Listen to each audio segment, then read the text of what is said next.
You're listening to the Pace Radio Network here at paceradio.net. The views expressed by the individuals during this broadcast are their own opinions, and they may not be the same as those of their group or other organizations they may be involved with. All medical advice during our broadcast is not a medical opinion and should be checked with your medical physician.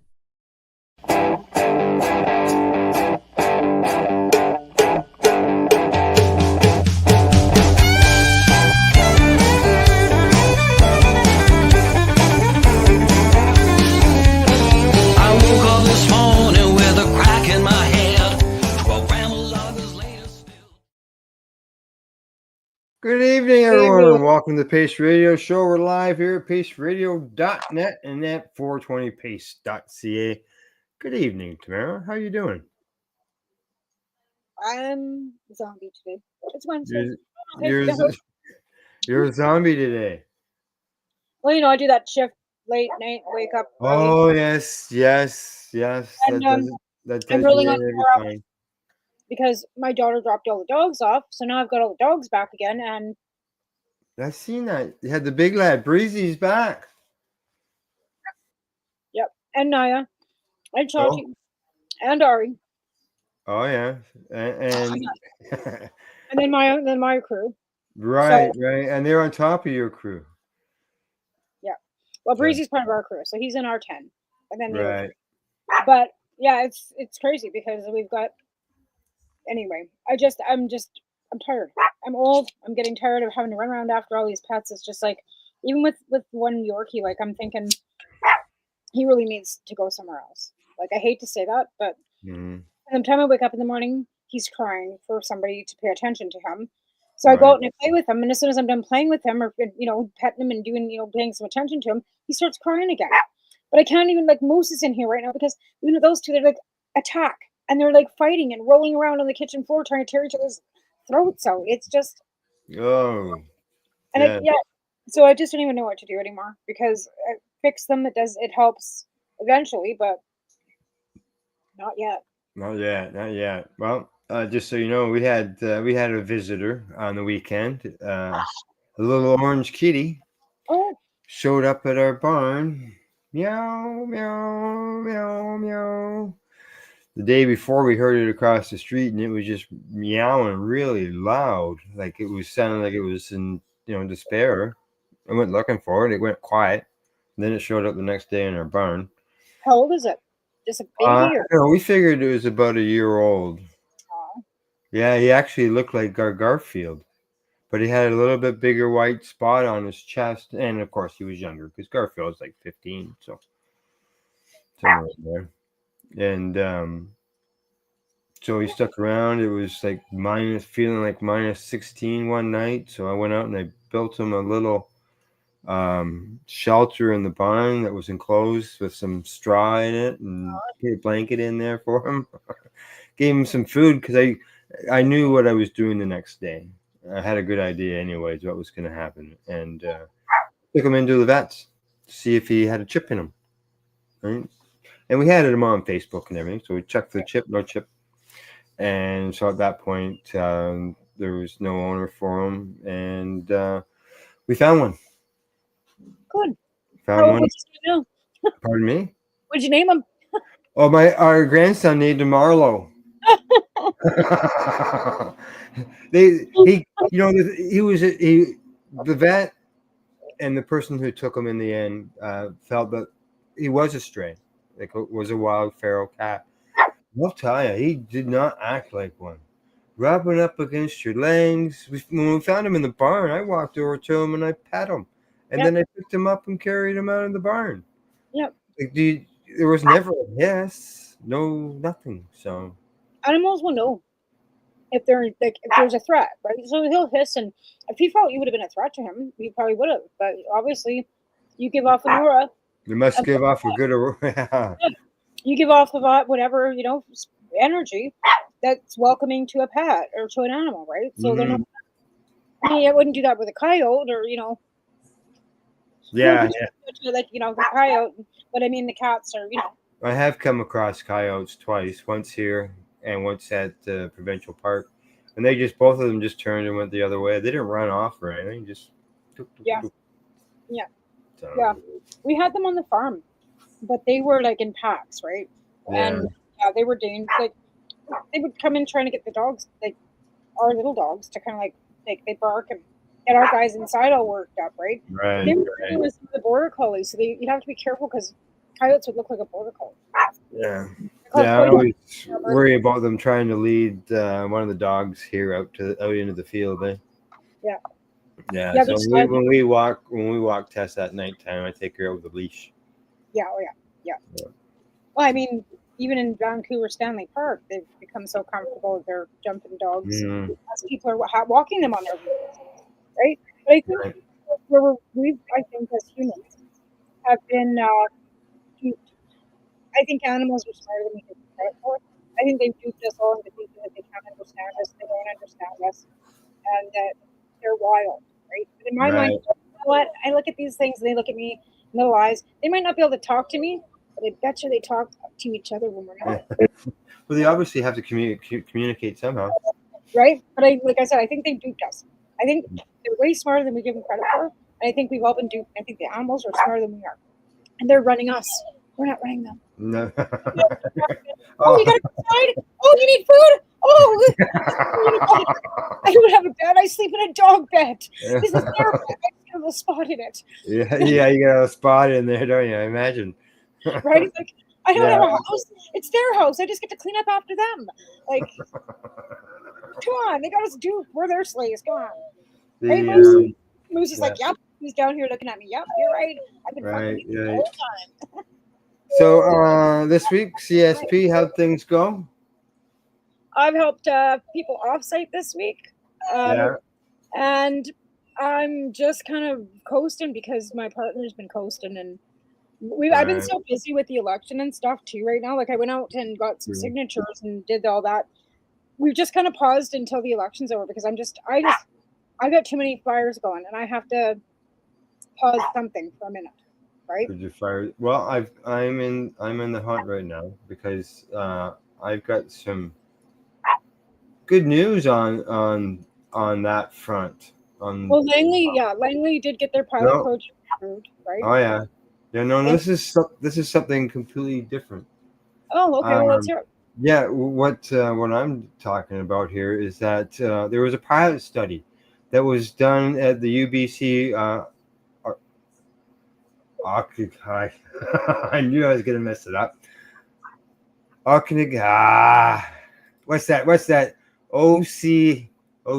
Occupational? No, Okanagan. Okanagan. Okanagan. There we go. Okanagan. It should be an O in there instead of an A. Think of Bob Cajun and say, "Oh, Okanagan," like it's Bob Cajun. Same kind of gin.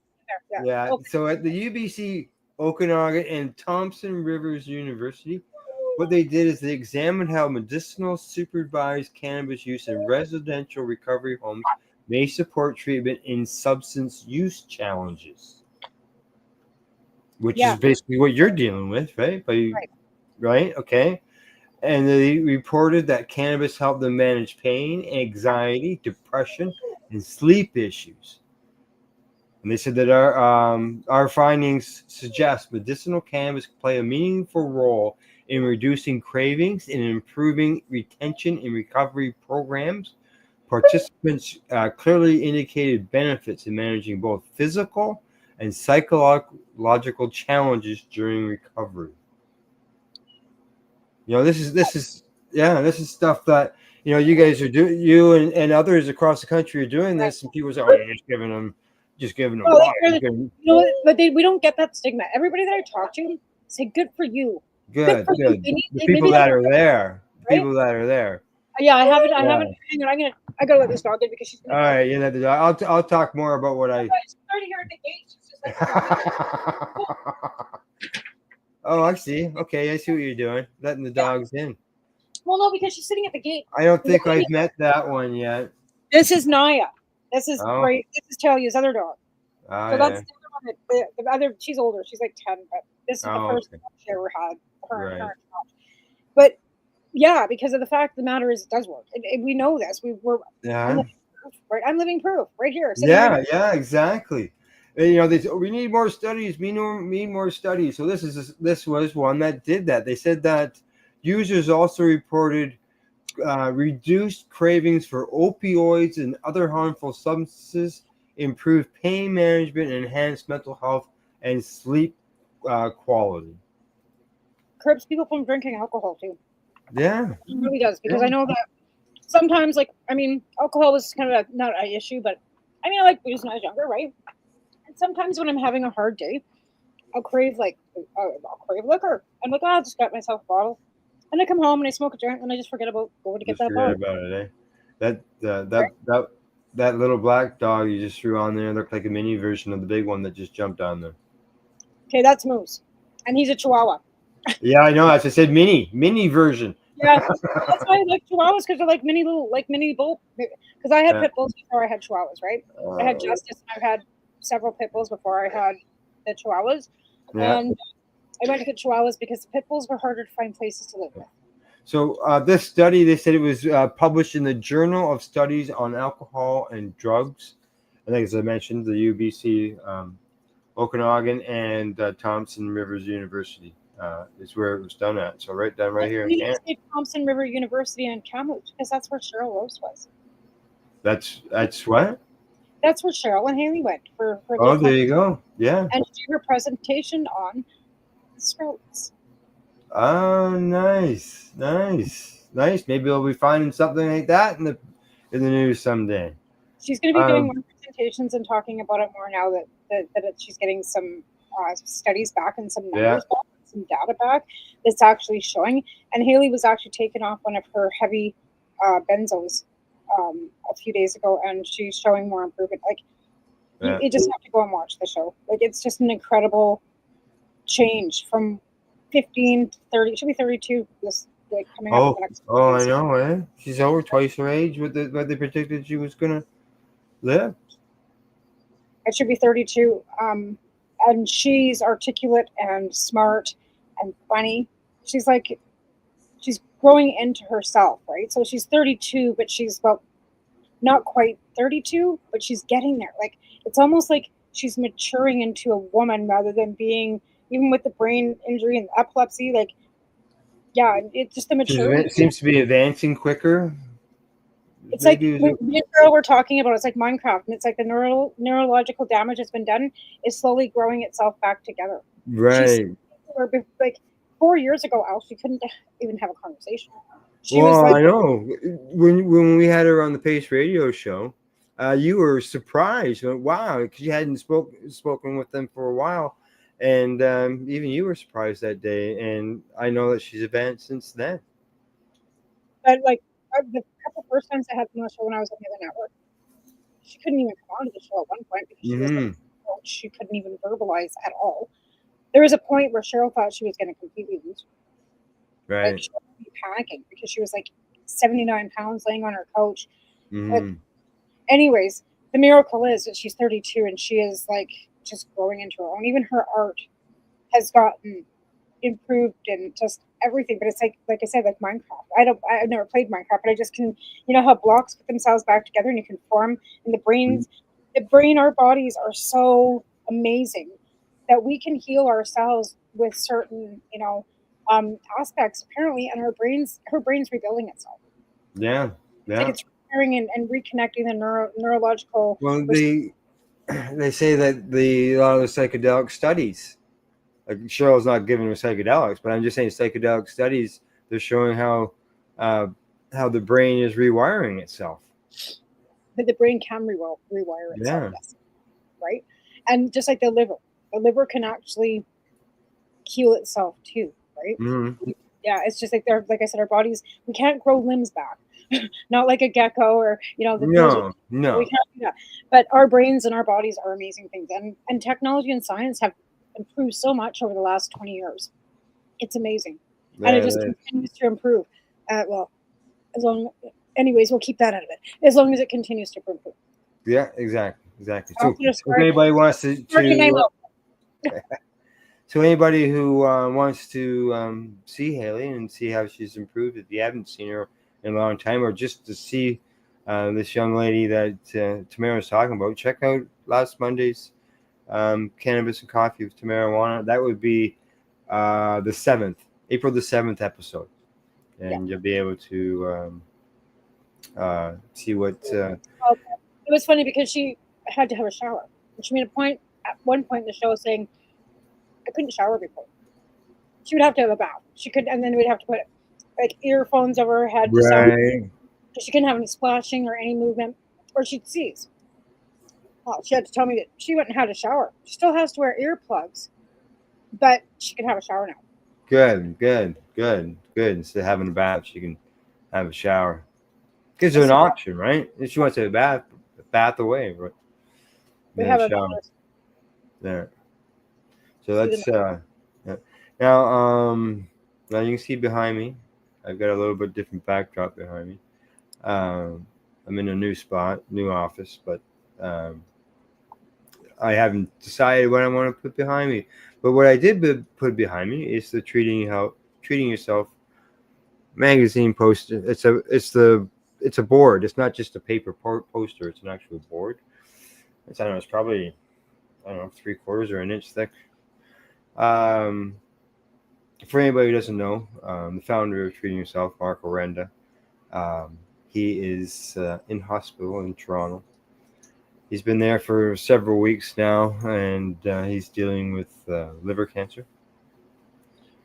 I've been down to see him a couple times, and I'm looking at going down again next Wednesday, depending on weather. So whether we're going to be a live show or I'm going to put a pre-show on, I'm not sure. We'll see how things look.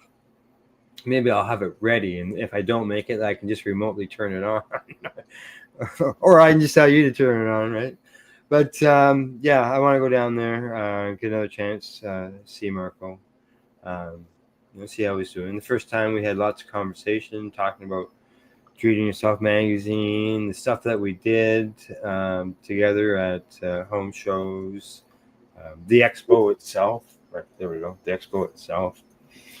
The website, we're talking about the website, how it all got started with being a forum and growing from there. And so I went down to see him on the 4th, so like 5 days ago.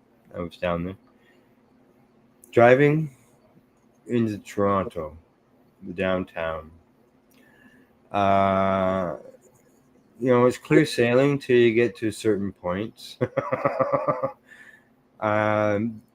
Like our premier, he's trying to figure out a way to try to move traffic because there's no more room to add roads. They're talking about taking out the shoulders and turning the shoulders into lanes. But then how does emergency vehicles get by if they take away the shoulders? And you guys are situated on water, so it's not like they can move. Yeah, well, yeah, and then they're talking about putting a tunnel from one side of Toronto to the other. I don't know, but that was just because there was no room. There's no room to expand, and it's just traffic city. I was 4 hours getting home for a 2-hour drive, which is normally about 2.5 hour drive. I was 4 hours getting home. Well, that's the thing about the big cities. It's so congested. Where yeah, you can drive from one end of town in 10 minutes. Yeah. Now, this time when I went down and see him, he changed. He's got liver cancer, right? So, they're giving him whatever medication that they can give him, and so I went down. We did some talking. He did some sleeping. Helped him out a little bit here and there. I talked with the nurse. The nurses are, they're restricted, right? They can only say so much. I'm not family in any way. Right. I'm not on his paperwork as somebody that they can talk to, right? So, and I can see when I'm there. You can see what's going on. Well, it's nice that he's got somebody to go and see him because just a little bit of comfort is like a little bit of comfort at the end of your days, and he'll bounce back. Yeah, there is a sitter. They call them the sitter. Somebody who's sitting with them, talking with them, reading, whatever. Just Does he have? Does he have family here or no? No, not right in the city, not right now. Maybe Right. now, but family is his family was away. Oh yeah. Yeah, and while they were away, he was transferred. Oh no. Yeah. He when I seen him the first time, he was in Toronto General Hospital. They said that they were hoping to to let him go home in a few days. And then I was informed that he contacted me and informed me that he was transferred to Princess Margaret Hospital instead of home. He'd be there for a few weeks, and then they were hoping to send him home. So he's in Princess Margaret Hospital in the palliative care wing. That's where he is. And he gave me a room number the day when he told me he was transferred. And by the time I got there, he was already moved to a different room. So, Oh. so I put a post. I update people on how Marco is on the Treating Yourself Facebook page. So it's something Marco asked me to do. It's basically throughout my writing time with Marco, I wrote the events that Treating Yourself went to. I wrote the articles for the expo, and now Marco's asked me to update people on his condition. So whether you want to consider that still writing the story of treating yourself. Well, you know what? Couldn't have a better person there. Thank you. Your heart's always in it. He's done a lot. Did a lot for me. I was the guy with only. For our community, Marco sent me 2 vaporizers. They were not cheap. Yeah. That was a fundraiser for Mark Emery when he was going to jail. And Marco said one's for you and one's for a fundraiser. You make sure you keep one for yourself. Yeah. You'll have that damn vaporizer. It doesn't work, but it's got a sticker from Alberta Healthcare certifying it that it could go to the hospital with Lisa Kirkman. Mm-hmm. That volcano has a lot of memories. Yeah. So it doesn't work anymore, but that volcano is not going anywhere. The in the early days, before I even got involved, Marco was involved. I had only heard of Marco through a friend of mine, Diane, and she told me about the stories of going down to Niagara Falls for the 420, and Marco was bringing down 5 grams of oil and giving them to patients, helping out patients. Yeah. Not charging any money for them, giving them to patients. So I first met or learned about Marco was through Allison. Yeah. She sent me. Mm-hmm. Incredible people, like I said, over the last 2 decades. Cannabis has brought so much good into my life, including good friendships. And those were just a bonus. Like when I started this whole thing, I had no intentions of where it led to. Yeah. Yeah. And I've met some great people. I've lost some good friends because we're all patients. Yes, we have. And, my heart's broken, a lot. But you know what? You have to love to lose, right? Yeah. So, oh, yeah. Hey, politicians wanted to throw us in jail. We had to speak up. We had to tell everybody. More people knew, the better, as far as I was concerned. Hey, I took one for the team. I took one for the team. I did jail for the team. Yeah. Yeah. I never did. So I never did go to jail. Well, I didn't go inside. I had to do house arrest, but it's still. Yeah, correct. Yeah, you got arrested for it. Well, the thing is, it's still considered incarceration. If anybody asks me if I've ever been incarcerated, I have to say yes. Yeah. Even though I was in an institute, I still had to take 6 months house arrest. Yeah, you're incarcerated in your house. Yeah, when I got busted, I wasn't incarcerated, even in my house. Yeah, no. I had a $150 fine. Well, my first possession charge was, that. But I had 2 or 3 possession charges before I got nailed with the trafficking, and that was like for such a small amount. But they nailed me. They nailed me because I had. That was my 4th drug charge. That would have been my 4th drug charge. Right? So. So the magazine Patients were able to use the magazine to educate their doctors, their families, their friends. And we dropped those magazines off with Michelle's paperwork at every Yeah, doctor. a lot of people. Yeah, yeah, yeah. Michelle, those You know, medical you're too. talking about Michelle. There she is. On your other shoulder. Yeah. There we go. There she Yep. is. The drawing of her. With her big red lips and her big booby hugs, right? So Yeah. Michelle was like instrumental in getting a lot of us going too, right? And taking those packages and treating yourself magazines to our doctors. Yeah, she was involved in treating herself in the marketing end of things and all that. Yeah, she came down. She jumped ship and came that way. And it gave patients at the time a voice and a spot. You know, sure, okay, we do radio and we talk, or we do video and we talk. But not everybody likes to do that, and some people can just express themselves better in writing.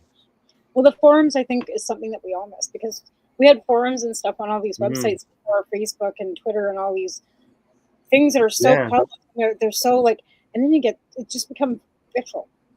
Like people have just become vile. Yeah. We didn't have that. We didn't have that discourse and that vitriol in our groups. And if we did, you got booted.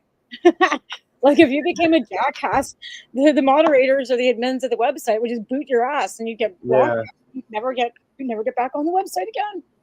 I've never had that like happen to me, but I know a few people that did. Yeah. They just boot them. You're not allowed on here. We don't like your content. Yeah, I never got booted off. I was actually never on those TY forum, but did I? Maybe I got there near the end. I was on the cannabis culture forums. That's how I started. Yeah, I was on that, the mailing list thing. Oh, that was the CCC. Oh, okay. The Cannabis Culture magazine had forums too, like TY did. Yeah. And I belonged to the forums. That's where my Pixie Lee. Yeah, there was I know TY had the forums on their website. I went to those ones, but before then, there was like I don't know if I understand like it was like a board, running board. Yeah, just a board. Yeah. So when we first got going, like this was like, MySpace, and like it was like crawling me dial up internet. Yeah, the beep beep beep beep beep beep beep. You can be on the phone at the same time. If you're on your computer, you have to unplug your phone and plug your computer in. Those are the days. Now we sit here with smart TVs and only plug it in for power. Pretty much. That's about it. It's yeah. So and the magazine, as we know, grew into the expo and everything. This one here, this was the 2010. To give you an idea, they had seminars. Okay, I'm just reading it off the board here. I'm not turning my back to you on purpose or anything. Dr. Bob Malamud, ever heard of him? Of course. Dr. Juan Sanchez Ramos. Yes, of course. Yes. Michael Krawitz, which Michael is part of the Veterans Action Council, and you can hear from Michael every Sunday night at 8:00. He's involved in the show, the VAC Roundtable. Dr. Alexander Sumac, Marilyn Mathry, who is a nurse, nurses that support cannabis down in the U.S. And there is musical performances and stuff like that. But just having those researchers come and do seminars and sit there and stand there and talk to people about their research on cannabis was. I know that. I think the best thing tough to beat. Was, those even though we like when everybody went off to Terrace too, right, where they had just gatherings. They're down to Jamaica to the skunk. I didn't go, but I mean those are like community building things, and I think that was the best thing about us fighting as activists or as whatever you want to call us, advocates. It was building community and building family and friendship that we've I think lost due to COVID, and you know what I mean. Even with legalization, like with legalization, and so many of the people that we were fighting beside became licensed producers and got involved in the legal industry, and with regulations and rules can't be involved with people like us anymore. And you just kind of get, Yeah, Yeah. I see it's bottom of the hour. Time for us to take a break. And before I do that, I'm just going to let our viewers know whoever's on YouTube. Don't forget to hit the subscribe button while you're there. And other than that, after we go to break, Tamara and I will be back. I was up. And we'll be talking about a bunch of stuff over the next hour. I got a few studies I want to bring up. And we are in election mode in Canada. We are halfway through. So maybe we'll get into a bit of a discussion on the cannabis issue there as well. This is the Pace Radio Show. We're live here at paceradio.net. You're listening to the Pace Radio Network here at paceradio.net. Limestone City Hydroponics is Kingston, Ontario's hydroponics shop. Take your growing to the next level and create the optimal environment with a tent kit, or maximize your yield with an ebb and flow flood table kit. Either way, Limestone City Hydroponics has more sizes and options to fit your needs. Are you looking for the power of the sun that adapts to your budget? Then look no further, as they have professional grow lighting. They have indoor grow systems that are easy and cost effective, with many options to fit your living space and lifestyle. Cultivate your growing potential. We have everything you need to succeed. And if you can't make it to the store, they offer local delivery to the greater Kingston area. Remember, when you're looking for experts to help you grow, then look no further than the locally owned Limestone City Hydroponics, 105 Sunderland Drive in Kingston, Ontario. Call them at 613-548-0420.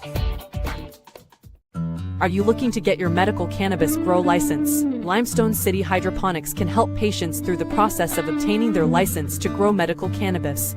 What's that? You don't have a doctor? If you meet the medical criteria, Limestone City Hydroponics has a nurse practitioner who can assess and provide medical cannabis prescriptions. What are you waiting for? Contact Limestone City Hydroponics at limestonecityhydroponics.ca or call them at 613-548-0420. What do you find at paceradio.net? People advocating cannabis education. Enjoy the buzz of legalization with Campbellford Lifestyle Shop. From lights to plant nutrients, books, consumption accessories, and more, we've got all your basics to grow or consume cannabis. Visit our info center or take a look at our piercing services and body jewelry, now available in-store through Campbellford Lifestyle Shop, 17 Bridge Street West, Campbellford. Rerolled Saturdays. Check it out. Nothing but non-stop cannabis and psychedelic programming. Find it at 420pace.ca.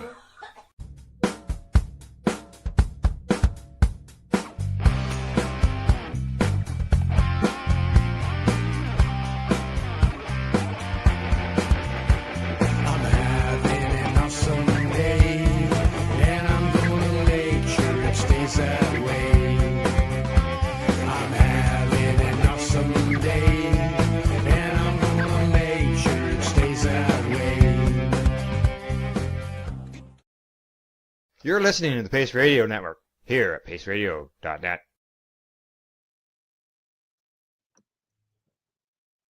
Hey, you're watching the Pace Radio Show. We're live, and I clicked on an app, and I wasn't supposed to, and it started up. Those happen like live videos, right? Okay, now before the break.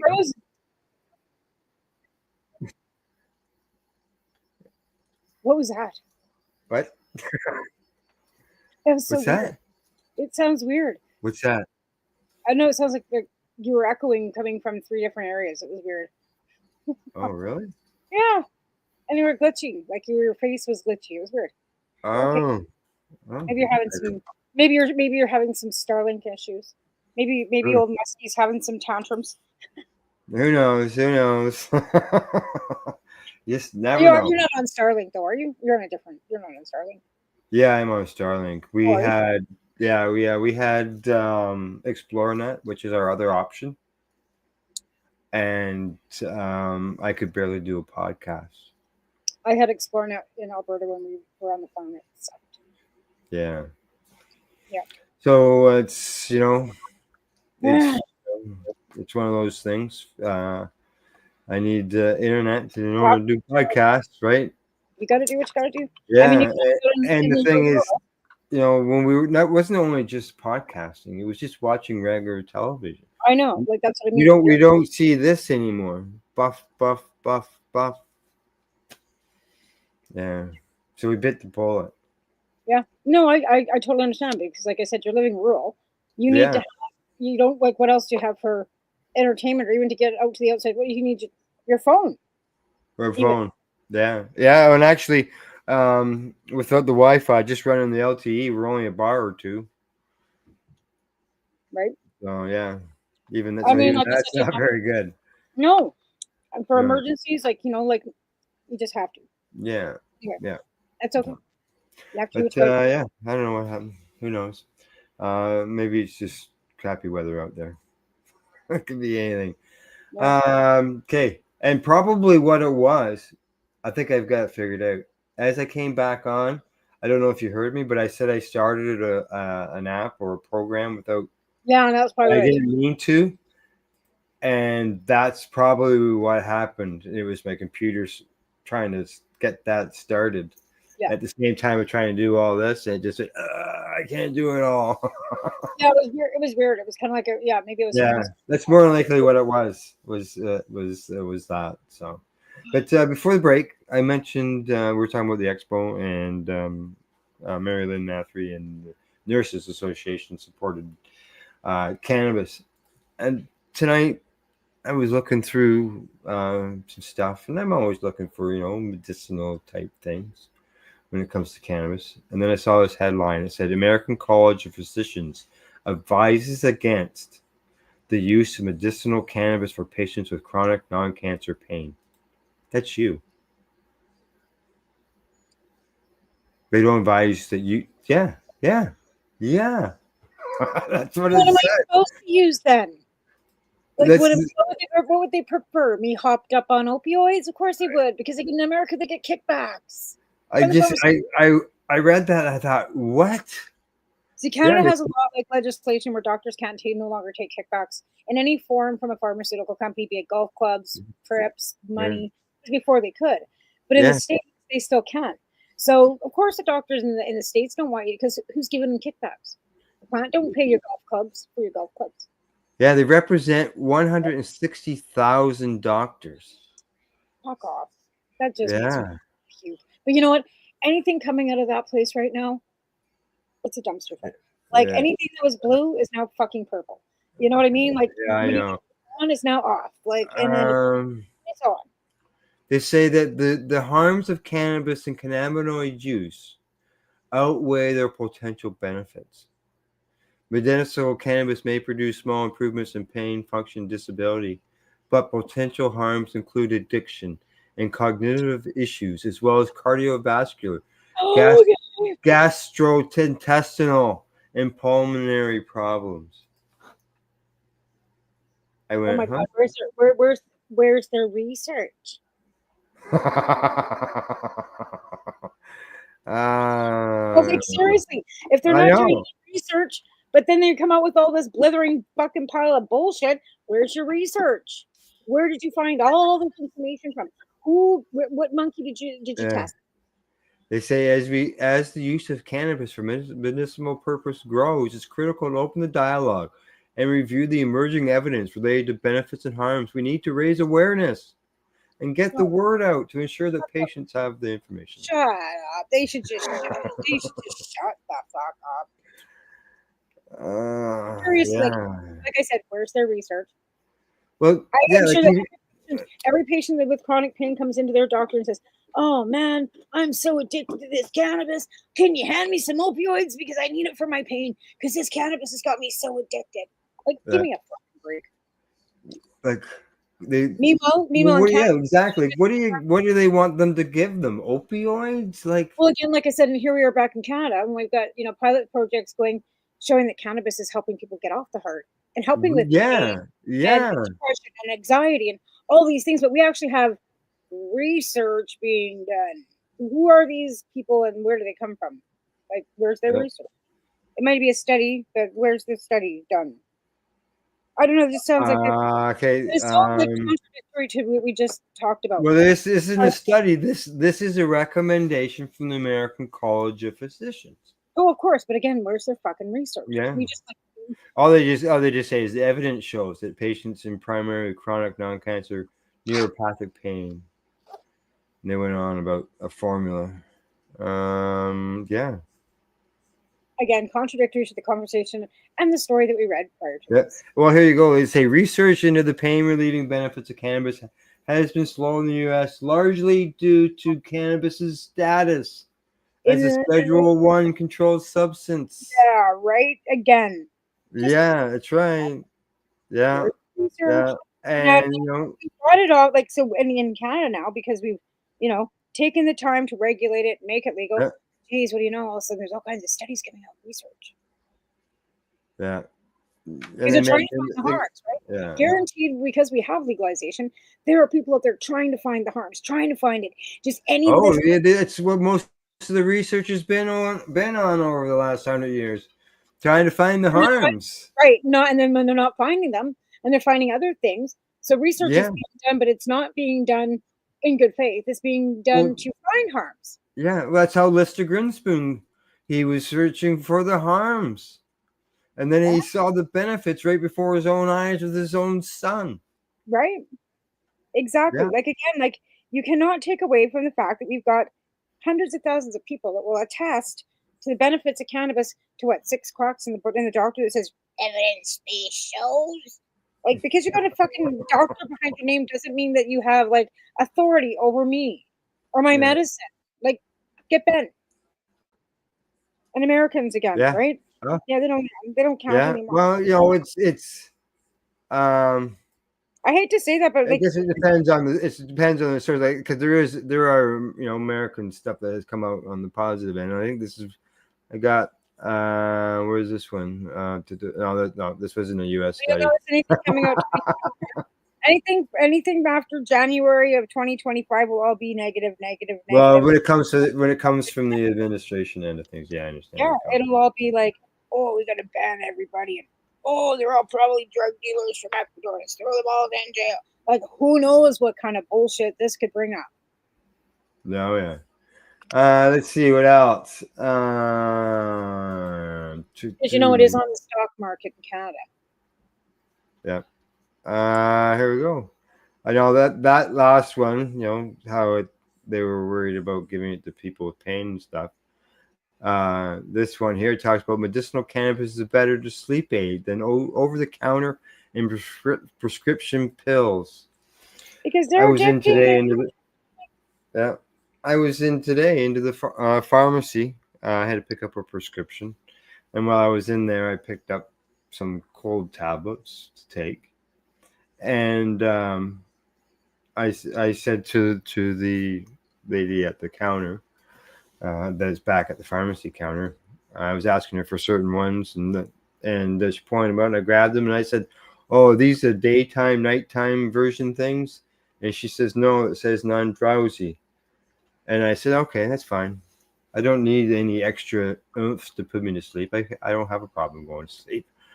I should have said to her, I use my medicinal cannabis to put myself to sleep. I don't need a medicine to do so, as far as something in a pill form type thing, right? For my wacky body, I take anything that says, "Oh, nighttime cold medicine." I'm like, all night long.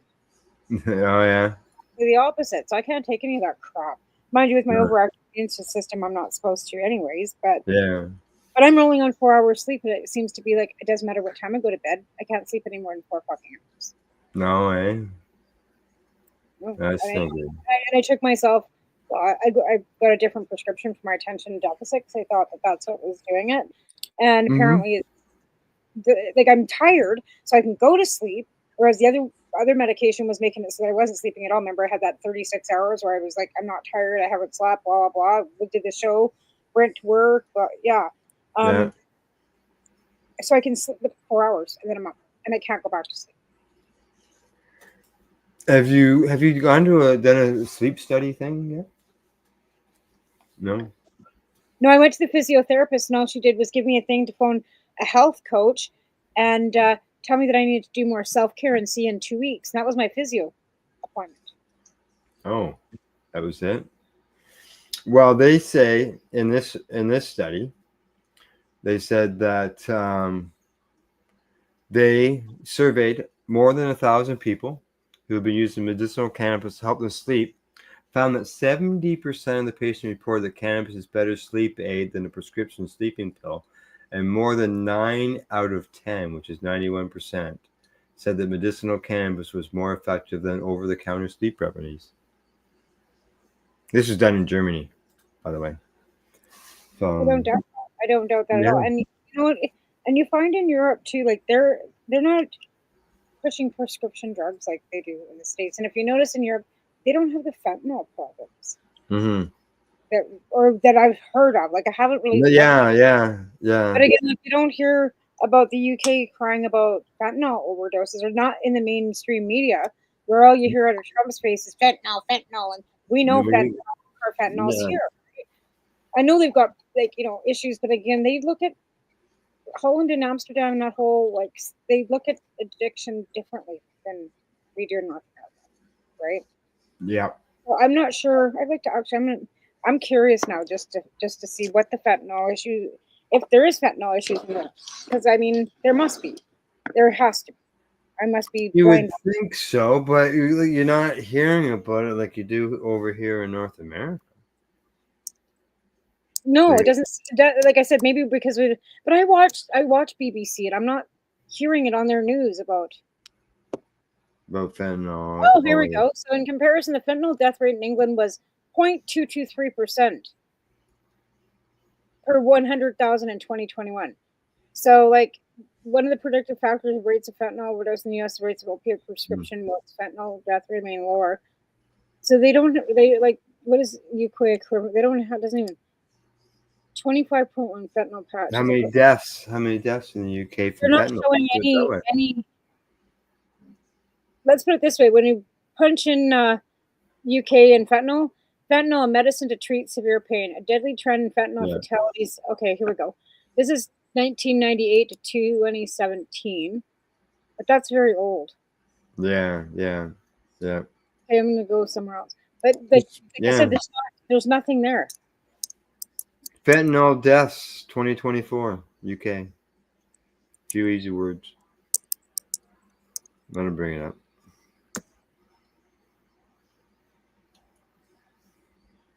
In 2024, the UK saw a record low death rate of 989 deaths per 100,000 people, marking a return to pre-pandemic trends to the UK's mortality rates, slowing down since 2011.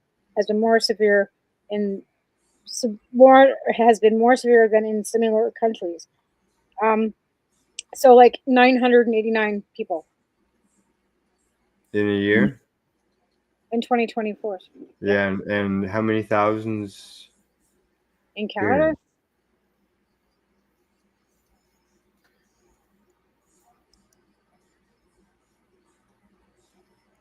In the US is even higher. Yeah.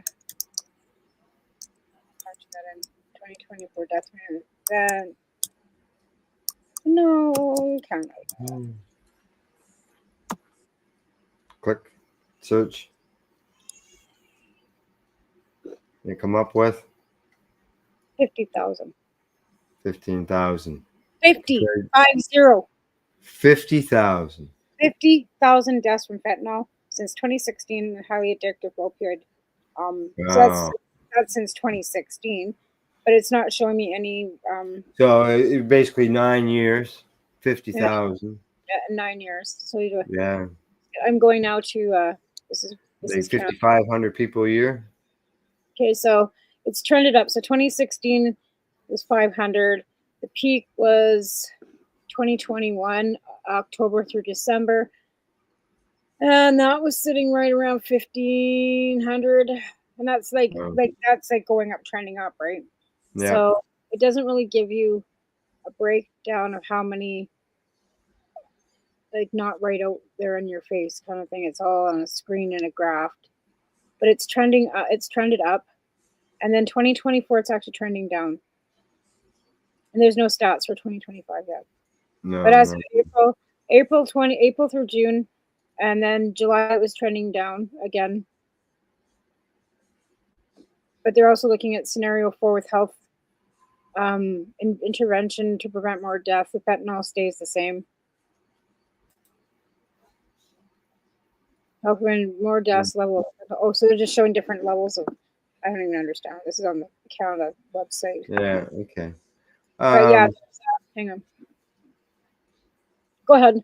I'm just gonna keep. All right. I was about to change topics from fentanyl to food. I'm just trying to, like I said, I just want to kind of like see what the Yeah. Columbia 2024 83% accidental. There's no numbers. It's all percentages. Is it? And I just can't find anything that's like a number. It's all like percentages and graphs and.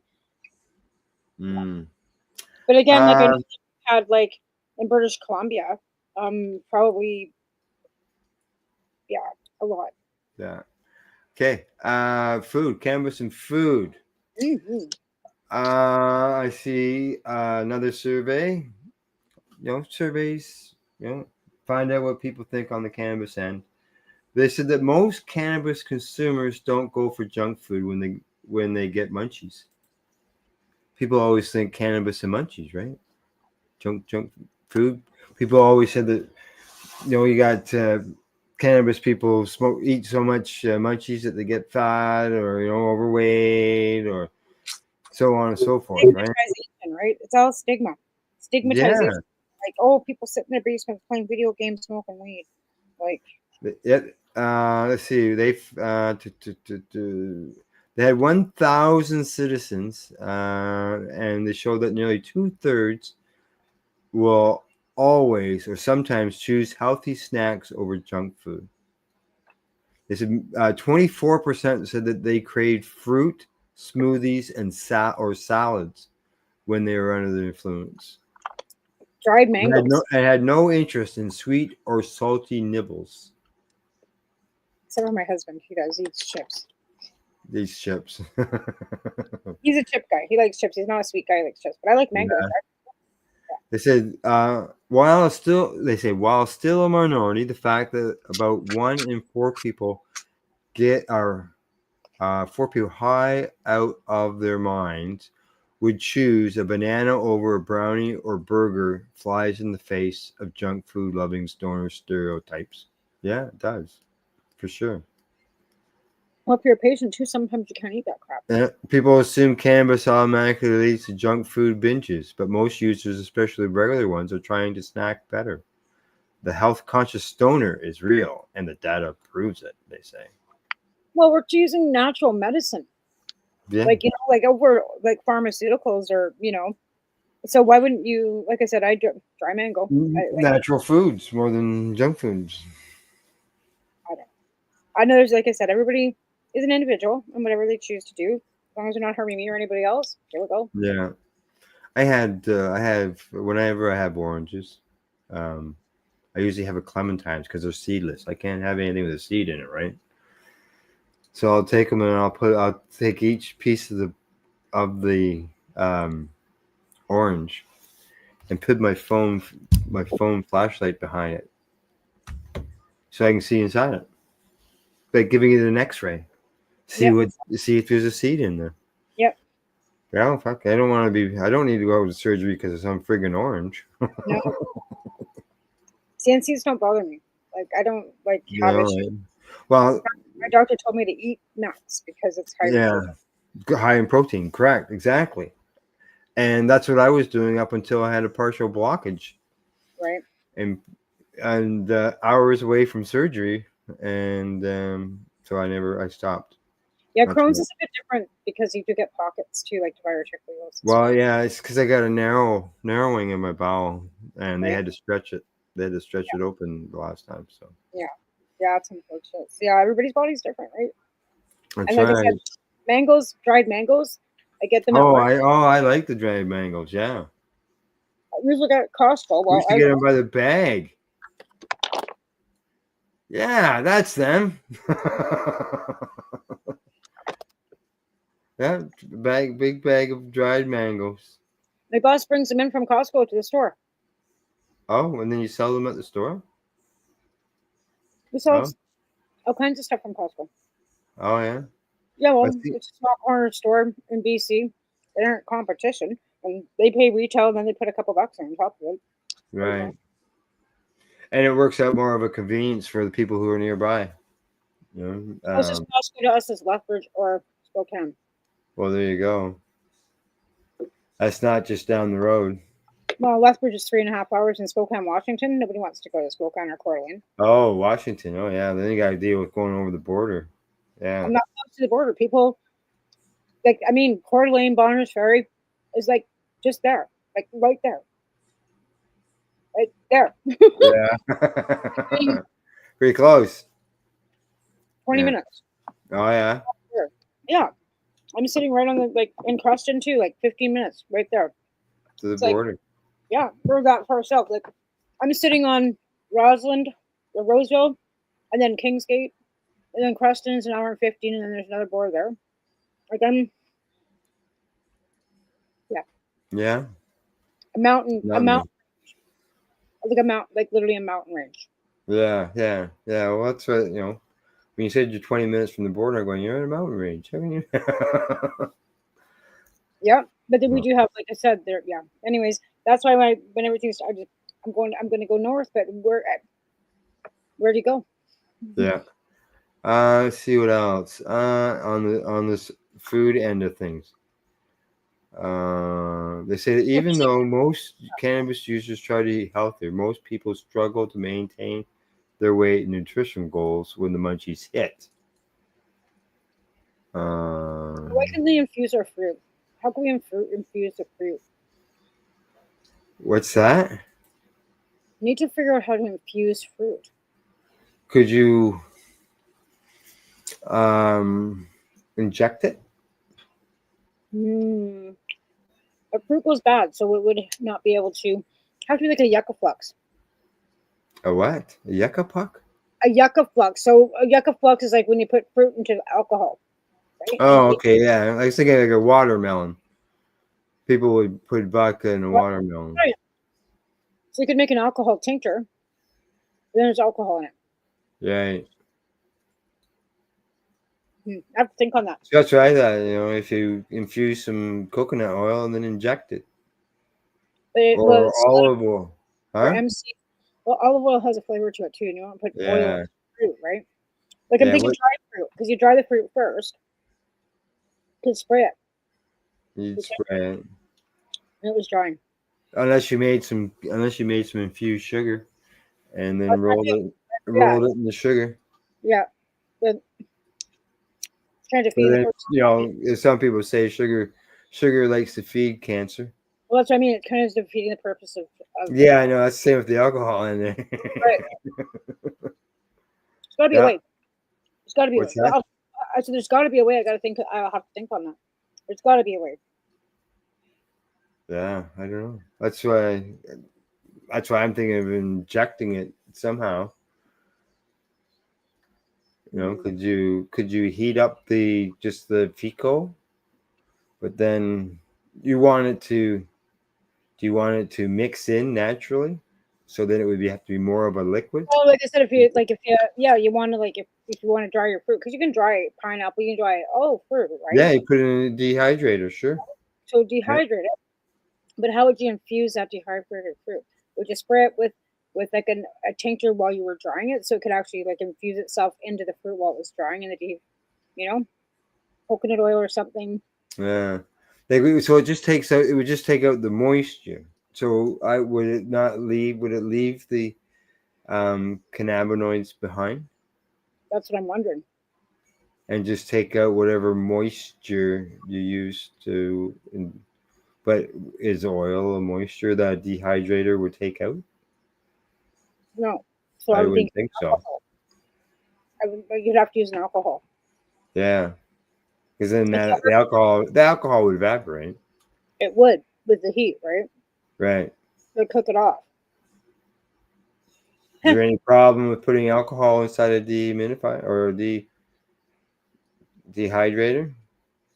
No, because what you could do is then you could soak the fruit in like a brine, like infused tincture, right? Yeah. Alcohol, like Everclear, right? Like alcohol. Yeah.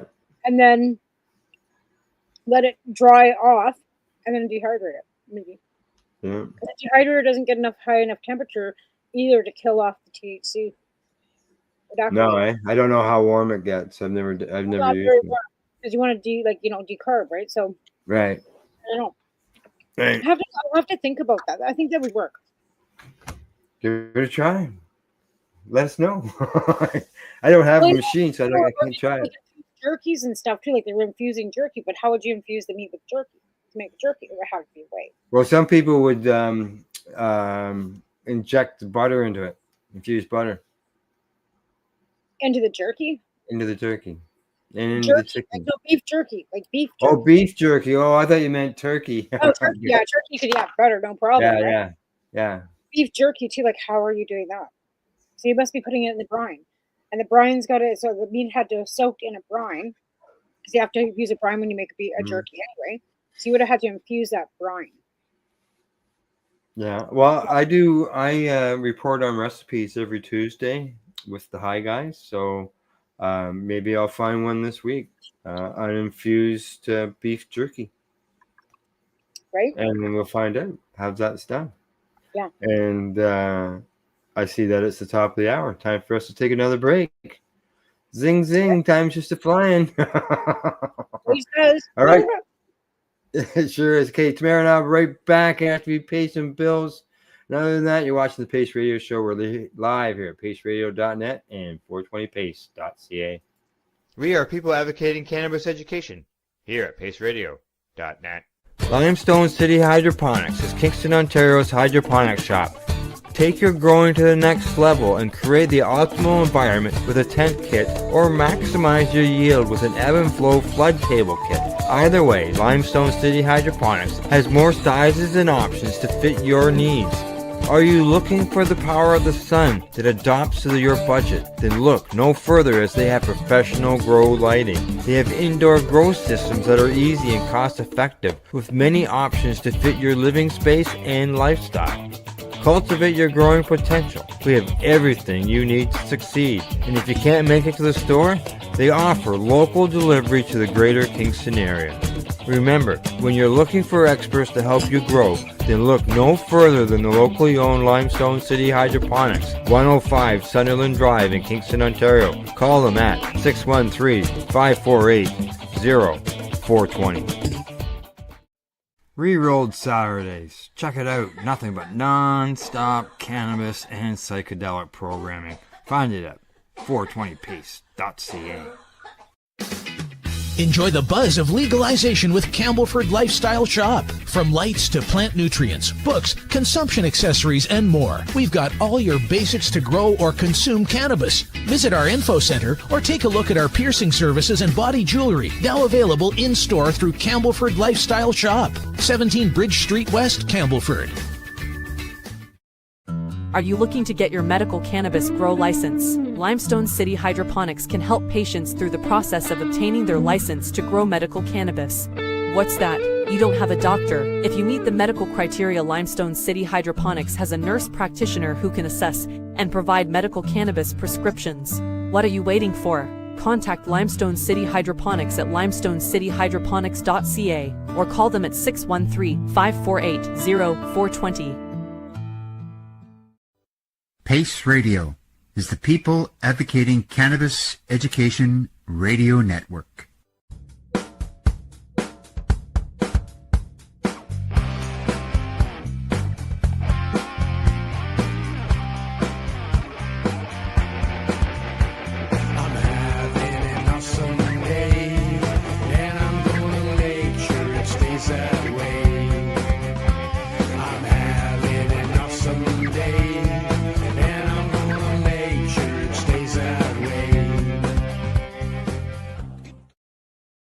You're listening to the Pace Radio Network here at paceradio.net. Hey, we're back. We're watching the Pace Radio Show, and thanks for tuning in. Well, Tamara, let's see what else I got here in front of me that we can discuss. Oh, first thing I'll let you know, when I was in Toronto, as we mentioned, talking about Marco and all that, I also ran into Naomi. You know who I mean by Naomi? Oh, yes, I do. I wish I could. Like I said, I was going to stay with Naomi when I was coming to Right. You had the Yeah, couch. I was gonna stay. I was gonna surf her couch and hang out with her Yeah. all. I'm. Right. I stayed Yeah. with my. I stayed with Naomi. Was it the first TY or the second? It was the first TY.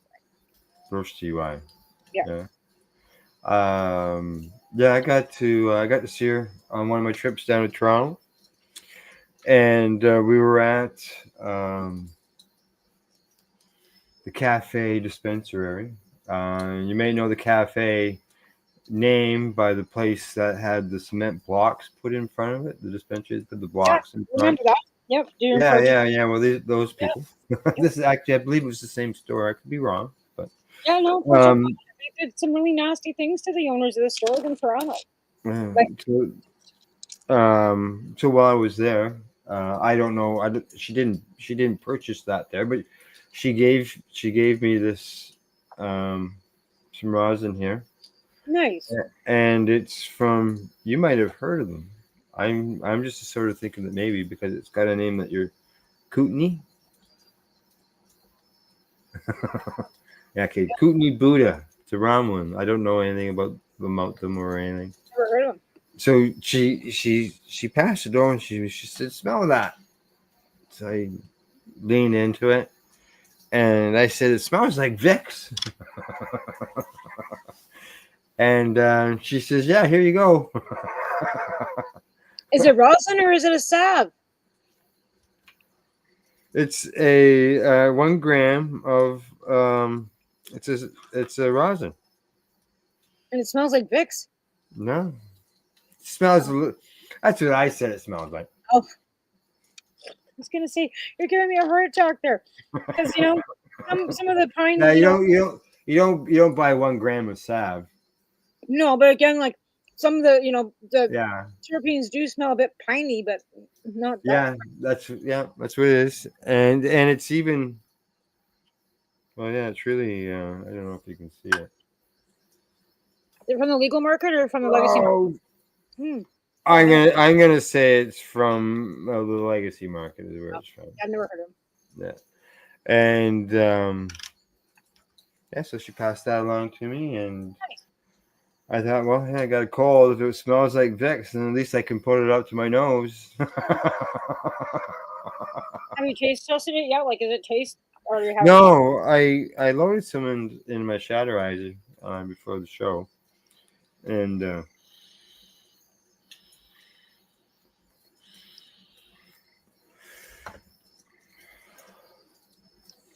it doesn't taste like Vicks.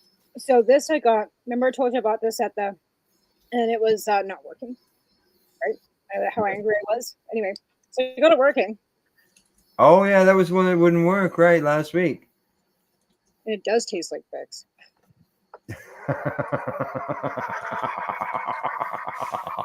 Maybe you should have left it clogged.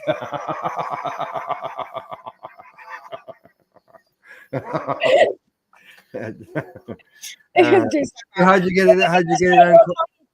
It does have a piney flavor to it. I'm so used to like the hot box and stuff. Like they got that peach flavor, and this has got like, but this is like when I took it's supposed to be Kush. So I go, yeah, expecting a nice Kush, and it's not Kush. No. Hey, just a shout out to those watching the show on the website. Thanks for tuning in. I do a TikTok on my TikTok every night before we start the show and give them the website and tell people to come and watch us too. Oh yeah. And subscribe to our platform too. Yeah. Because I got not a huge audience on TikTok, but I've got over 2,000 followers on there, and it's growing daily. I have some videos that have been seen by over 22,000 people. Wow, way to go. Yeah, I got like my regular day is 700,000+ views, like on almost every video. So 700 to 1,000, not 700,000. No, 700 to 1,000 daily, but I've got a couple that have gone viral, like 22,000, 22,000. Correct. Okay, it almost sounded like you said 70,000 daily views. So I just not quite yet, but we're working on it. Working on it, are you? Yep. So hey, I might even sell my feet on this thing. I don't even care. I need money. I need a roof. Right. My house is caving in. Like, I really need to like figure out. Oh yeah, I know. I see your posts about If your I house. have to pay for it by selling my feet on OnlyFans, I might just have to do that. Yeah. You're selling your what? My feet. Your feet? I said, what? Oh, it's a joke, but you know what I mean. Like, yeah. People tell me you can sell your feet on OnlyFans. I go, who the fuck buys feet? Like, the hell kind of. Yeah. Anyway, I don't know anything about that. I don't either. And you know what? I don't want to know. No. Good. Hey, I see we got 20 minutes left in our hour. And you know how patients are always going to doctors and saying, hey, I need you to sign my medical papers. You know, it's whether you're in the Canada, US, over in Europe, wherever they got. No. Can I get a doctor's note? Okay. Well, just so you know, how would you feel about your doctor using cannabis off hour on his own time? He's not on call for the hospital. Wouldn't care if they were. Yeah. Wouldn't bother me any. None. Because you know what? It's not alcohol. It's not an impairment like alcohol. Yeah, correct. No.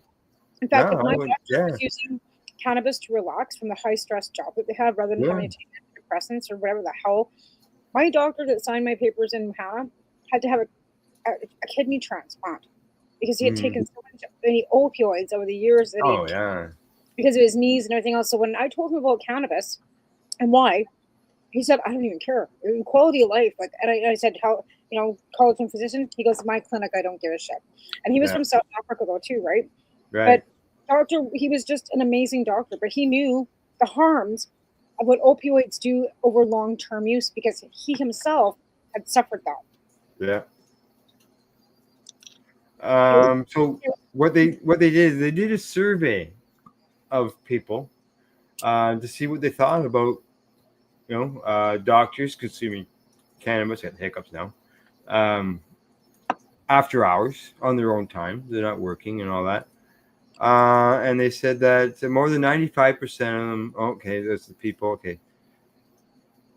Now 60% of those people that they surveyed said that they had never used cannabis. And I'm trying to find out what the number is as far as the people who are supportive. It doesn't have that number. It's talking about the patients. Right. It's the same with. Oh, there we go. Here we go. Patients are more comfortable with the doctors using cannabis medicinally than recreationally, they say. And not going to drunk. Yeah, nearly 56% of the respondents said that they were comfortable with medical use, while 45% felt similarly about recreational use.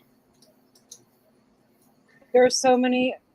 So you're right there in the middle when you average the two of them together. Right. But again, like I said, there's so many worse things that these professionals could be doing. Like, they could be. Oh, for sure. How many of them end up being alcoholics? Alcohol's the worst thing out there. And nobody wants to see it as a drug. Even a lady today, like, I was explaining to her something about lottery. She goes, she's walking out the door. She goes, oh, yeah. She looks at her ticket. I guess gambling is an addiction too, eh? I said, yeah, it sure is. And she just kind of walked out with her tickets in her hand. Yeah. Oh, I know.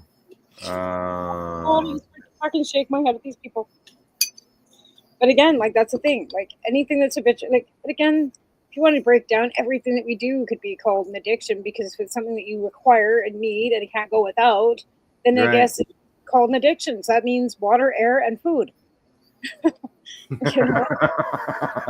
Yeah, I'm kind of addicted to air. So if it's something you require that your body it would lose, So again, like, it depends on when you look at the definition of addiction too, right? Dependency, substance abuse. There are so many different ways of wording it these days, and lingo and proper legalism and all this other things. Like, addiction's not just not black and white. It's just not black and white. It's an individual. It's an individual for everybody. Yeah. Okay. Now get us into a bit of maybe a hot topic. I don't know. But as I said before the break, right here in good old Canada, we are in the middle of an election. We are at the halfway point. We got another 19 days to go before we do some voting. Actually, well, we could do it the week before. And I on think the, early voting starts April the 18th. yeah, 18th to the 20th. Yeah. I I saw don't some know. people were up. I don't know anything about this election. Yeah, I know. Some people were. I know some people were upset that it was on Easter. No, I've that's seen some early people voting. complaining online That's about it early being voting. Easter. That's early voting. That means Early voting. the Yeah. election's 28th of April, which is the following week. So if you don't want to Correct. early vote on your poor Easter, but you wouldn't let your kids, go to school for Eid, cry about Well, it. you can always vote on the Saturday before Easter, right? That before Sundays, vote on the Saturday. It's a long weekend, I know. But have you heard? I've been watching the news, trying to see what some of the comments are, but I haven't heard anybody talk about the cannabis issue. Have you? Nope, it's just No. not coming up because right now I think that there's other things that they are worrying about. I don't think I'm it's sure there is, but still, affordability and affordability. I mean, and unfortunately for us being patients, we have always been put on the back burner because there's always other things that are priority to other parts of the country, Yeah, the and demographic, the population, blah blah blah. Right? and as a patient, it's important to us It to is. know It's what. very important to us Yeah. exactly what their stance is. You know dang well that the liberal stance is not going to change. They will never. They will work Now, with it. They are not going to take it away. Now, on the other hand, I haven't heard anything from the other side saying they were planning on taking it away either. So, but again, the question has not been brought to either one of them. To be fair, no, it hasn't been. Now, I did receive a message through Messenger from a conservative person like someone who's running in the election, okay, running to be an MP, and they gave me a bunch of information as far as what they were doing, blah blah blah blah, on different issues, and at the bottom it says, "Al, how can we help you?"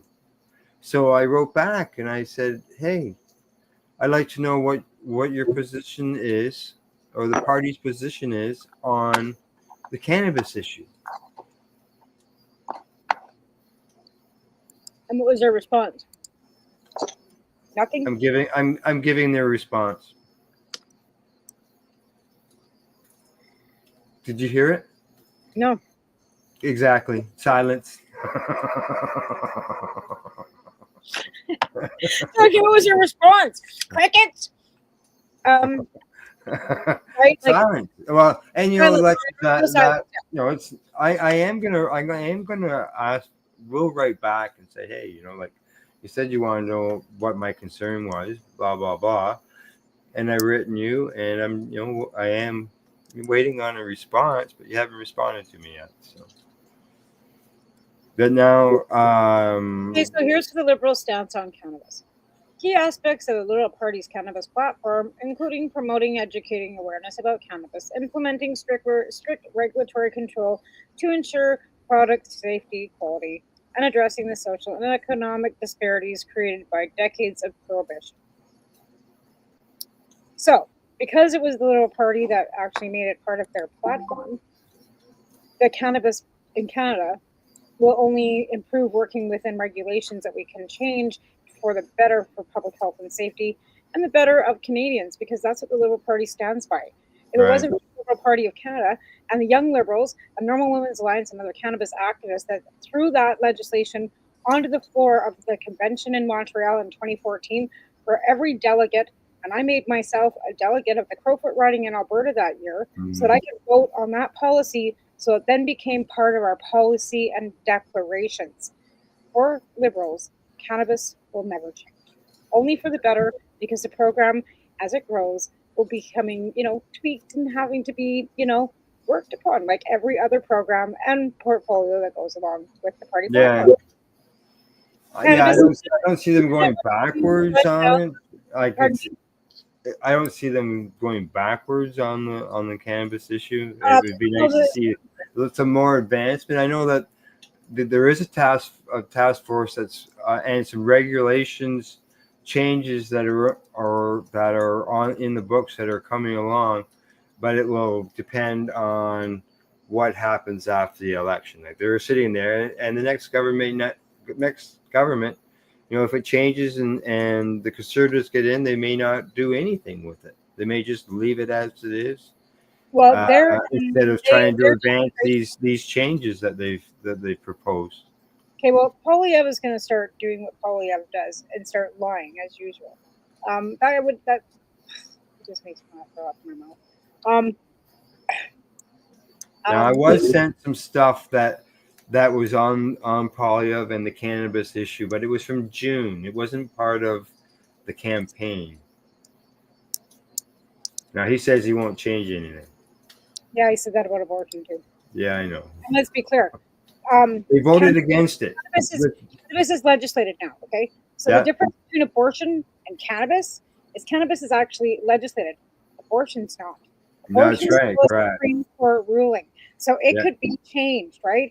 Where cannabis is now written into legislation. There's a Cannabis Act. So Polyev, the conservatives could never do anything to it but defund it and make it just kind of go away. Yeah, they can still make tweaks, make it so that people can't grow at home, just like they didn't want patients to grow at home. Well, it was them that wanted us to send it, Harper with kitty litter. Yeah. Right? So, unfortunately, as I said, I got silenced. Now tomorrow, in my area, the person running to be our conservative member of parliament, to be reelected actually, is a conservative person. They are in my town tomorrow, and they're doing a food bank thing. So I might take over some food, help out the local food bank, and ask the question. If I get an opportunity to ask the question directly to the person who wants to represent me in my writing, I like to know what their position is on the cannabis policy. Well, I'm just looking through their policies and declarations right now, see if they've even got anything under cannabis at all, separate from just like anything, like under one of their, and I'm not seeing it anywhere in their policies or declarations at all. Nowhere in the platform whatsoever. No, nothing. Again, like I said, everything's broken down into different segments. So you've got government and accountability, then you've got democratic reform, then you've got open federalism. And I believe a little bit in federalism, but not under him. Fiscal, and then it goes into economic development, trade, transportation, environment, health, social policies. So I figured maybe it would be somewhere in here. Health or social policy? Yeah, and it's not. And there's. So it's not even showing on their platform. No, anywhere. But euthanasia. Okay, so abortion legislation under health. So they've got it. They've got page 80. Yeah, they've got it. They've got a whole section on abortion legislation. They've also got a whole section on euthanasia, mental health, maternal health, public health and emergency preparation, potable water, protecting children's mental and physical health, drug and substance abuse is under health. So it's drug and substance abuse. And then so then it goes K, and that's social policies, which changes into social principles, post-secondary education, student loans, employment, family, shared parenting, childcare. Under social policies, faith-based organizations, retirement savings, women Not protect hearing the word cannabis. nothing. And then it goes into Indigenous affairs, criminal justice, communicate. Okay, so under criminal justice, no cannabis. Communication, no. Celebrating Canada's diversity under Section O. Canadian heritage and culture, agriculture. There's a whole 3 fucking points on that, which makes me want to. You don't mention cannabis and agriculture either. There's 3 agriculture principles, agricultural trade agreements, supply management. That's it under agriculture or their policies. Okay, yeah, it wouldn't be under any of those. Foreign affairs, China. Kansas Treaty. Yep. National defense and security. No. Strong democracy, ongoing policy developments. And then, we got more here now. This is, and this is then it goes into the whole schmeal of what it is and what the breakdowns and what their actual policies are. So no, there's nothing about cannabis. Nothing about cannabis whatsoever. No, but like I said, abortion. Yeah, because there is no law. There is no law because the Supreme Court. It's not legislation. It's sitting in the Supreme Court. No legislation. And it's a Morgenthaler ruling in 1988 that saves us, and it's a ruling. Yeah. Well, actually, that ruling's been put into place in some of the cannabis arguments as well. But he was ripping apart Charter 7 today and using it as basis for his bail not jail under Section 7, which is our charter rights and freedom, Section 7, for autonomy and all these. And he was using it to explain jail or bail not jail or jail not bail.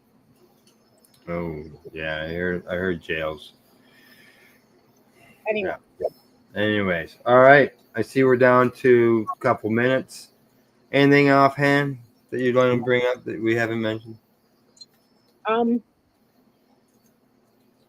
Vote. Like your life depends on it. Yeah, vote. Exactly. Vote.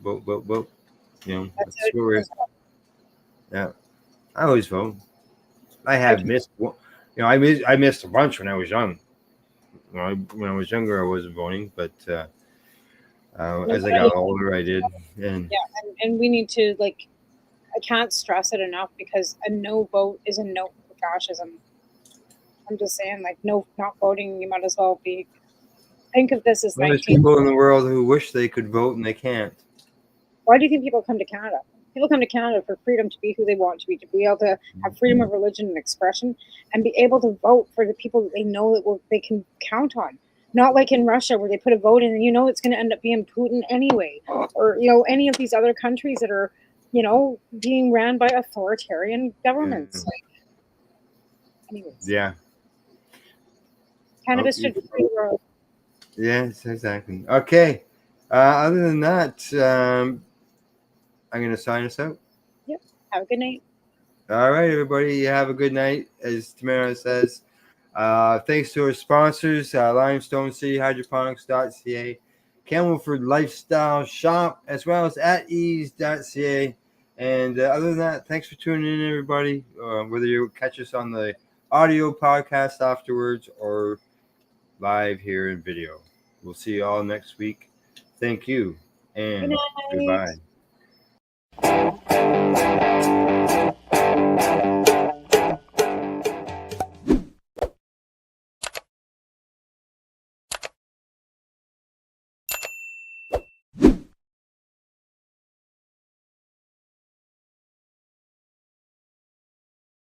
Let's share PACE everywhere. That way it can help create peace. People everywhere advocating cannabis education. You're listening to the Pace Radio Network here at paceradio.net.